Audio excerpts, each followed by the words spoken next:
Hi. So my friends wanted me to make a video tutorial on how to use Trello in my roleplay game websites that we run together. So I'm going to put this public just so anyone can see it if they want to use it. I love the system so much, and Trello is free, which is great. So I'm going to share my screen, and then I'm going to get right into it. So this is my Bittersweet Forever, which is the name of our website. This is my main board for all of uh, my little lists and trackers. I'm going to show you the two that I use the most. The other ones are cool for like my admin stuff, but this is how I keep track of my characters. So my activity check tracker is really useful because as an admin, our roles are every 2 months, we need to have one post, as in a threaded post for each character. So like new content adding to their storyline, and then two posts um, that are more developmental. So like an Instagram post or sending someone a text message or something like that. So for that, I have all of my characters here. I have quite a bit. And then, so each one has links for the threads that I'm in with them. And then it also has updates. So check all graphics, update thread tracker, update and respond to shipper page, respond or bump wanted ads, and respond to any private messages. So I go through and check all of these every other month at the very least. And then I have the 3 posts that I have to do to make that character active for my 2-month time period. Because I also do admin work, we have 2 months instead of 1 month, but this is just for our website. So your website might have different rules if you're watching this from somewhere else. So I have that here. The best thing I can tell you to do though is to first create a template card, especially if you have more than one character, like, and you're tracking a lot of them. Create a template card, put everything you want in it, make it exactly how you want it. And then once you're done, you just click copy, and then you name it whatever you want, and then you click create card. Now my second template card is here, and I can move it wherever I want. I can drag and drop it to organize that later. And then if you want to throw something away, there is the archive.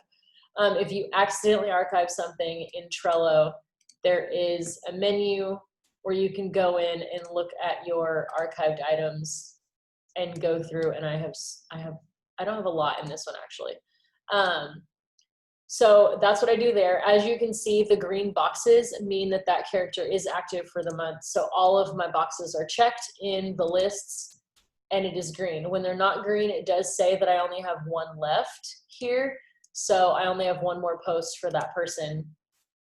This is a really good visual for me to just see at a glance where I'm at for my months. So I'm at July and August, the end of August. I do have it set up for day 1, 2, 3, 4, 5, 6, 7. That's days of the week, because every month it rotates. I wanted to have it to where I knew on, today is what, the 13th. So 7, 8, 9, 10, 11, 12, 13.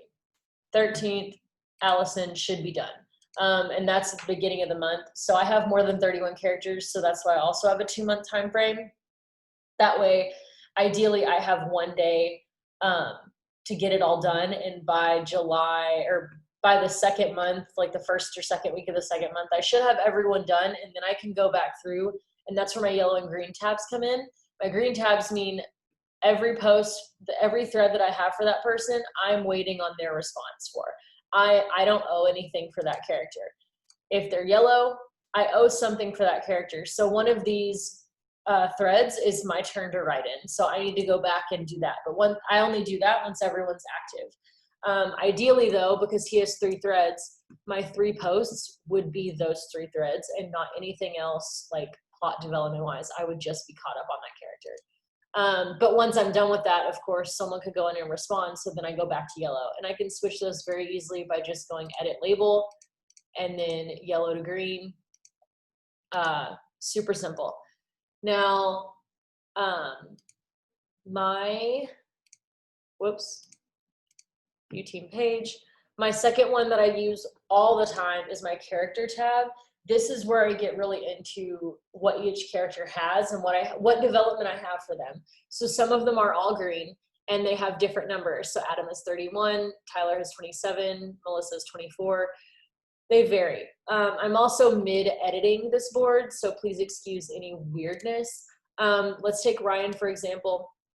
He does have his shipper page right here, so I can click that and go directly to his application and his whole profile, which gives me everything from his name and birthday to his favorite color, or favorite food, I think is on there. So it's a lot of really good details, but I can quickly go to that if someone asks me a question about that character and I can't think of it off the top of my head. It's really easy for me to just go in here and click. It's got the actor that I have for his face claim, his age, birthday, where his house is, because the way our website is set up, there's 3 different places that a house could be. And then in those parts of the city, there's houses, apartments, mansions, whatever you have. So we do want to specify like, oh, it's Northside houses. I don't have to go searching for his house. I can just start a thread if I want to start a thread in his house in the Northside houses section, and I don't have to go finding it. I have his job to make sure that I did post his job. His Discord, because we use that for in-character chat rooms, and then his email, because that is what his Discord is linked to. Then I have I created an avatar for him? Have I created a shiver page? Have I put his birthday on the list? Have I put his home on the list?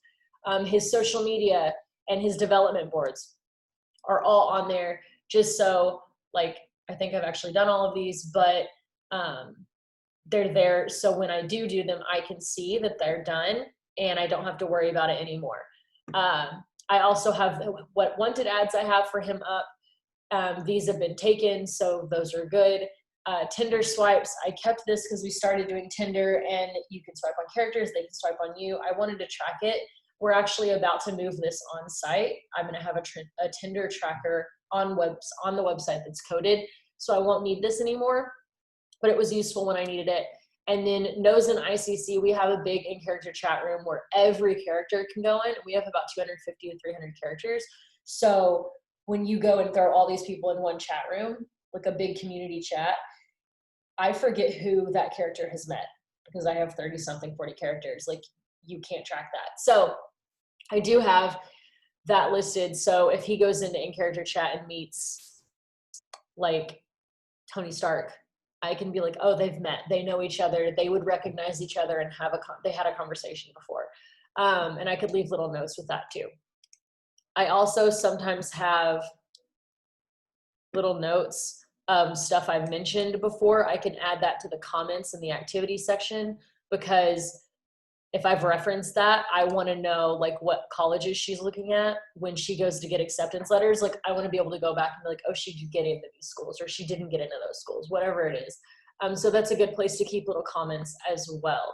The color tabs on this board are whether or not they're in a relationship or single.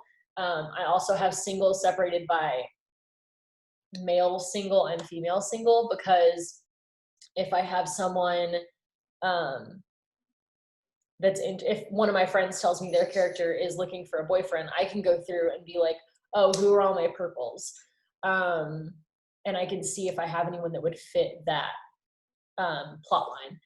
I also have my characters separated out into species, because we have a lot of species on BSF, but also I want to know, like, if I create a brand new character and I get to pick whatever species it is, I don't want to create another human, werewolf, or witch, because I have quite a bit of those and I want to kind of branch out into another species. So I've been trying to actively make other characters that are either hunters or vampires or whatever, just to kind of even it out, so we don't have a billion humans or a billion werewolves and like no skinwalkers or whatever it is. So that's just to keep me accountable for my stuff as well.